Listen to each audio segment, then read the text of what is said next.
And I know he didn't think of it. You know, this is true stuff that really happened to me.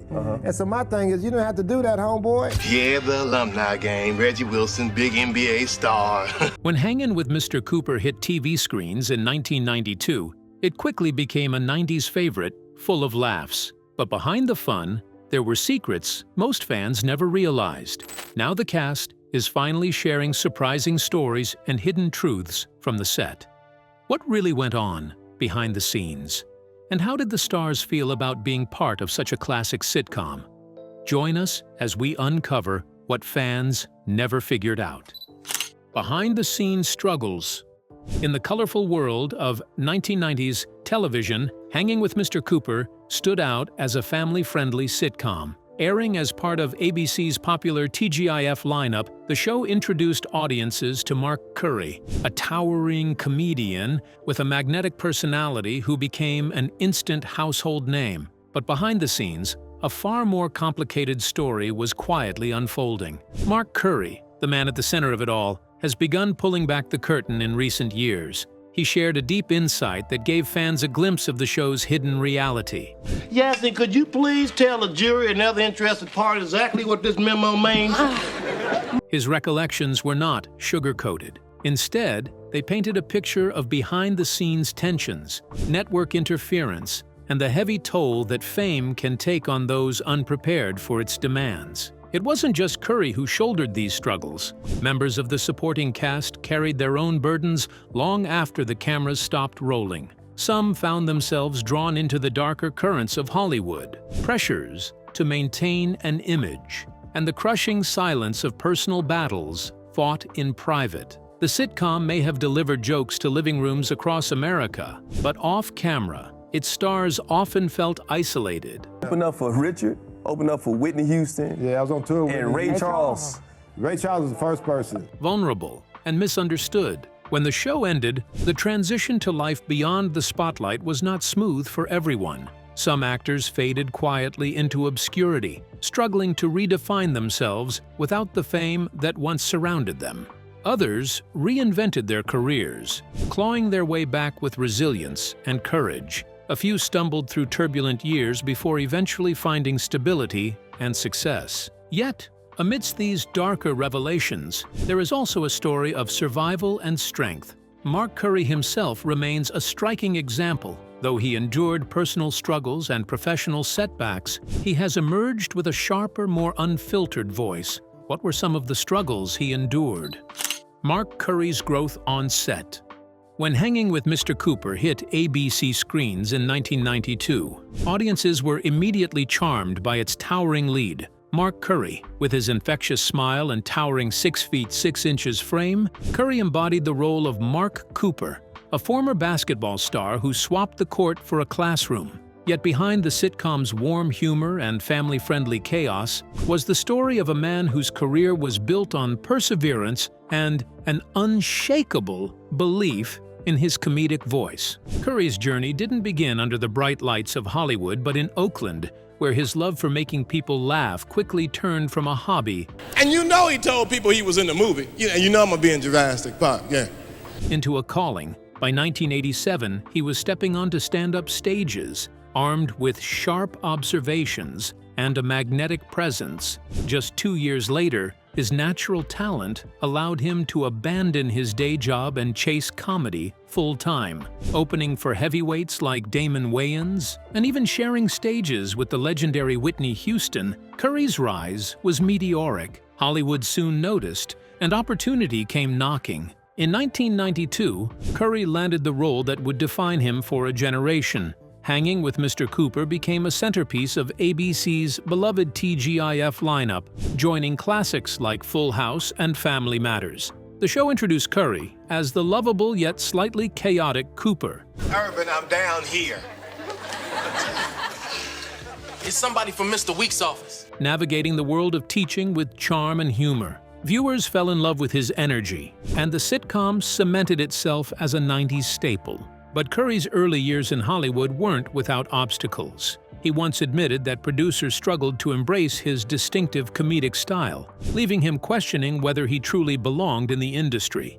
At one point, he even contemplated walking away. Thankfully, a new team of producers eventually gave him room to shine, blending his vision with theirs and allowing his comedic instincts to flourish. Beyond Mr. Cooper, Curry's career stretched far and wide. Television fans caught glimpses of his versatility and guest appearances on The Jamie Foxx Show and The Drew Carey Show, where his larger-than-life humor fit seamlessly into different worlds. His acting chops also took him to the big screen, from playing Stu the cabbie in the blockbuster Armageddon to diving into quirkier roles in films like Pool Boy, Drowning Out the Fury. Curry proved he could thrive in both mainstream hits and offbeat projects. Curry never abandoned his roots, though. Stand-up remained his true north, the stage where he first discovered his gift. He traveled the globe, performing in Africa, Australia, and Germany, finding audiences that connected with his humor regardless of language or culture. His career highlights read like a dream list, headlining HBO specials, opening for icons like Richard Pryor, and carving a niche as one of the most charismatic comedians of his generation. Beyond the bright sets and laugh tracks, life threw him challenges that no script could soften. What happens when the pursuit of a dream collides with tragedy? A tragic accident and survival. While the sitcom seemed like a dream come true, the road to television stardom came with shifting leadership, behind-the-scenes challenges, and eventually, a personal tragedy that nearly cost Curry his life. Omar Gooding, Curry's co-star, once revealed that the series faced a rare but relentless issue, a constant turnover of executive producers. With each season came a new, big dog running the show, reshaping the energy on set and often destabilizing the cast. Curry himself admitted that during those early years, there were tensions and frustrations with individuals who didn't quite align with his vision. But once those problematic figures were removed, things began to improve. No, it's just me and Linda in the dark trying to get to know each other. Storylines became sharper, the atmosphere on set grew warmer, and Curry finally felt comfortable in his role. By 1994, that hard work paid off. Curry's personality and talents earned him recognition as one of TV Guide's top 10 most beloved television stars. His leadership style only added to his reputation. Unlike many leads, Curry refused to play the diva. He fetched his own coffee, treated crew members as equals, and made sure no one felt beneath him. That humility made him one of the most respected stars in the industry at the time. Yet, cracks still lingered. After 4 seasons, ABC reduced the show to just 13 episodes and shuffled it into a mid-season replacement slot. While still a fan favorite, the network's shift was a signal of uncertainty. By 1997, after 5 successful seasons, Hanging with Mr. Cooper quietly ended, entering syndication and leaving behind its loyal TGIF following. For Curry, the conclusion of the series was not a professional death sentence. That's true. And you spent one of those fighting. Yeah, the other one making up. But a chance for reinvention. He pivoted back to his first love, stand-up comedy. The stage had always been his sanctuary, the one place where he controlled every punchline, every pause, and every reaction. However, life had one of its darkest tests waiting around the corner. In 2006, Curry faced a devastating accident that almost ended everything. While doing laundry at home, an aerosol can of starch fell behind his water heater. Within seconds, it exploded violently. The blast threw him back, burning his arms, back, and upper body. The injuries were catastrophic. Rushed to the hospital, Curry was placed in a medically induced coma as doctors fought to stabilize him. And he said, man, you want to sit in there? I said, yeah, man, I just sit in here and just sit in there. The burns covered much of his body, and survival was far from guaranteed. When he finally awoke, the reality was grim. Not only was he battling immense physical pain, but the emotional scars were just as deep. Recovery was long, grueling, and uncertain. Surviving the blaze was only the first victory. As Curry opened his eyes to a new reality, he realized the fight had just begun, one that demanded more strength than any stage or spotlight ever had. How do you rebuild when both body and spirit have been pushed to their breaking point? More silent battles. The fire that nearly ended Mark Curry's life left scars far deeper than the ones visible on his skin. In the weeks following the accident, He was unable to walk, his once towering 6 feet 6 inches frame reduced to fragile stillness. Though grateful to be alive, survival was only the beginning of another grueling battle. The burns and medically induced coma were harrowing enough. Man, you inspired me. I wrote a whole script last night. But what came after nearly broke him. In a candid interview, Curry admitted that the trauma pulled him into a suffocating depression.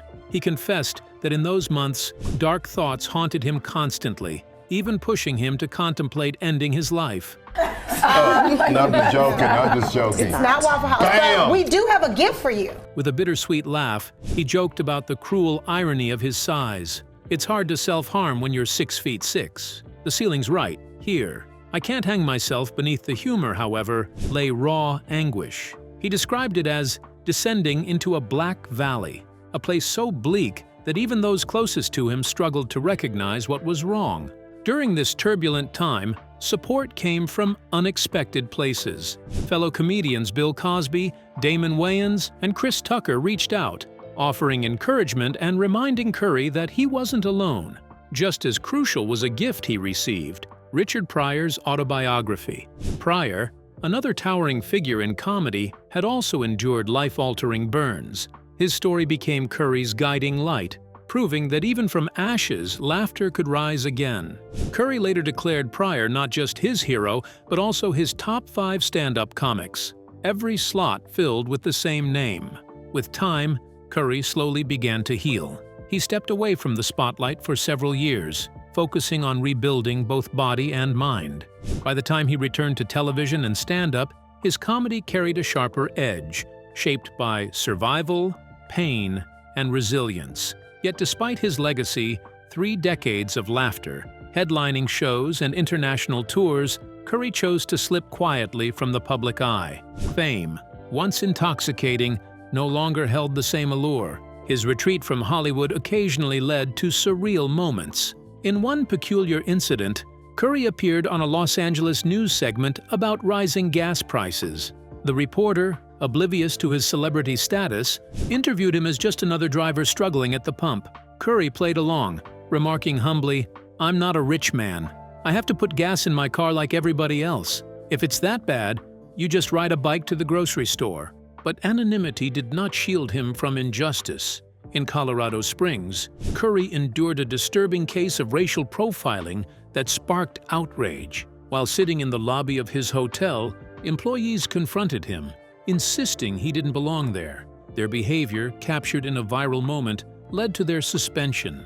The incident proved an ugly truth. Even a beloved comedian, recognized for bringing joy to millions, was not immune to prejudice. Curry himself summed it up bitterly. "If you're black in Colorado Springs, you can't be in the lobby." The experience was humiliating, but instead of staying silent, Curry turned his pain into proof. He grabbed his phone, hit record, and decided to let the world see the bias unfold in real time.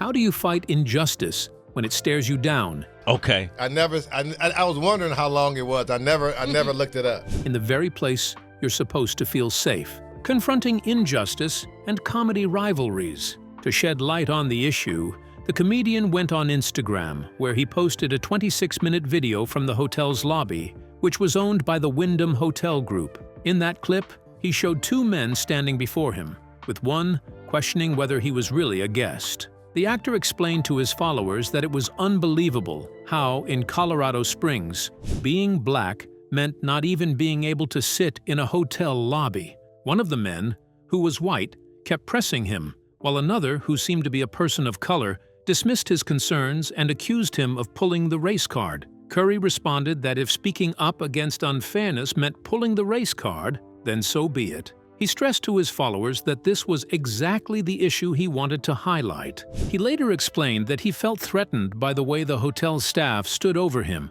watching closely. When he got up to head toward the restroom, the 2 men followed him closely, which made him even more uncomfortable. He warned them not to touch him or get in his face. After lodging a complaint at the front desk, he was still asked if he was a guest and even requested the employees to show their identification. Online, viewers strongly criticized the hotel staff after watching the clip. Some said it was outrageous for employees without authority to demand ID from a paying guest, while others pointed out that his appearance and clothing clearly showed he was no trespasser. Many argued it was blatant racial profiling, with some calling for the workers involved to be fired. Stay there till 12 o'clock till Soul Train. That was a job, 8 to 12. You had to be there. But his troubles didn't stop at the hotel. Curry shared that during a Southwest flight from Los Angeles to San Francisco, he once woke up to a chaotic situation on board and had to step in to calm things down. He also spoke about being in a long-running feud with comedian Steve Harvey. According to Curry, Harvey had stolen parts of his material, particularly his Halloween routine, and used it on his talk show. He said he had even been told by others that Harvey performed full sections of his jokes. To Curry, it was painful to see a man as successful as Harvey relying on material that could have helped him instead. For Curry, the sting was more about survival in an industry where originality pays the bills. Watching someone at the top recycle his work felt like betrayal wrapped in success, and when the chance finally came to confront Harvey face to face, Curry didn't hold back. What happens when a feud between comedians turns into a fight over livelihood? Life after Hanging with Mr. Cooper. Mark Curry once claimed that Steve Harvey had also used his material on shows like Little Big Shots. He recalled confronting Harvey at the Def Comedy Jam 25 event in 2017, telling him directly that he was taking money out of his pocket. Curry stressed that Harvey was already wealthy and didn't need to take from him.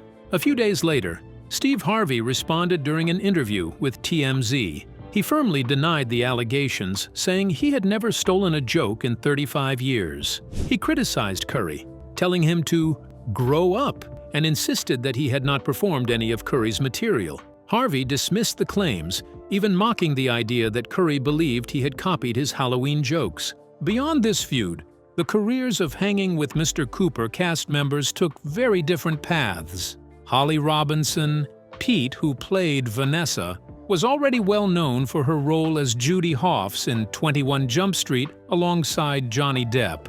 After Hanging with Mr. Cooper, she went on to appear in series like Family for Your Love, Mike and Molly, and Chicago Fire. She also appeared in films and briefly co-hosted The Talk. He was cute, he was alright, but I wasn't really feeling the athlete thing, right? So, Away from the screen, she and her husband, Rodney Peete, founded the Hollyrod Foundation in 1997, inspired by their son's autism diagnosis. The charity has since worked to support people with autism and Parkinson's disease. Dawn Lewis, who played Robin, was key to the show's story, as her character invited Mark to live with her and helped him get his teaching job. She was already famous for A Different World and later built a diverse career as an actress, singer, voice actress, and songwriter. She voiced characters in shows like Spider-Man, Futurama, and Inside Out. Lewis also devoted herself to causes like raising awareness about sickle cell disease and supporting girls and young women through empowerment programs.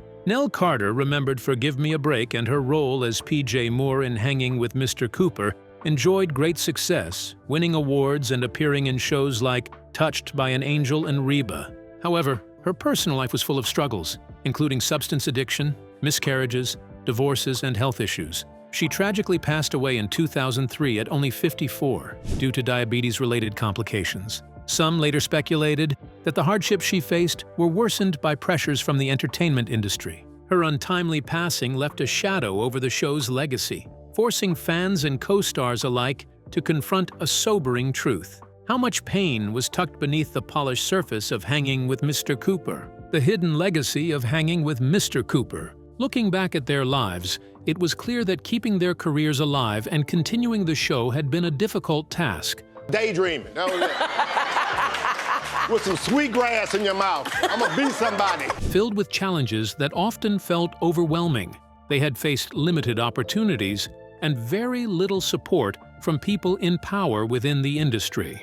What once seemed like the shiny, cheerful world of Hanging with Mr. Cooper now looked far less perfect. For years, fans had believed they were simply watching a fun sitcom about friendship, laughter, and family life. But as cast members eventually began speaking out, the truth revealed itself to be far more complicated. Behind, the laughter and basketball gags were tensions that nearly tore the cast apart, pressures from the network that forced silence, and personal struggles that were carefully hidden from the public eye. What had appeared to be just another feel-good 90s show was, in reality, a pressure cooker where the smiles weren't always real, and success carried a heavy price. Questions lingered as to why these revelations were only surfacing now. Were the stories deliberately buried to protect the show's reputation, or had someone worked behind the scenes to make sure the truth stayed hidden?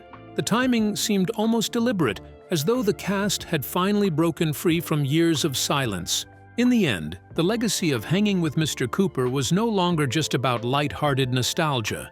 It was also about uncomfortable truths that fans had never imagined. And if so much could be hidden behind one of the decade's most wholesome sitcoms, it raised questions about what else Hollywood had been concealing.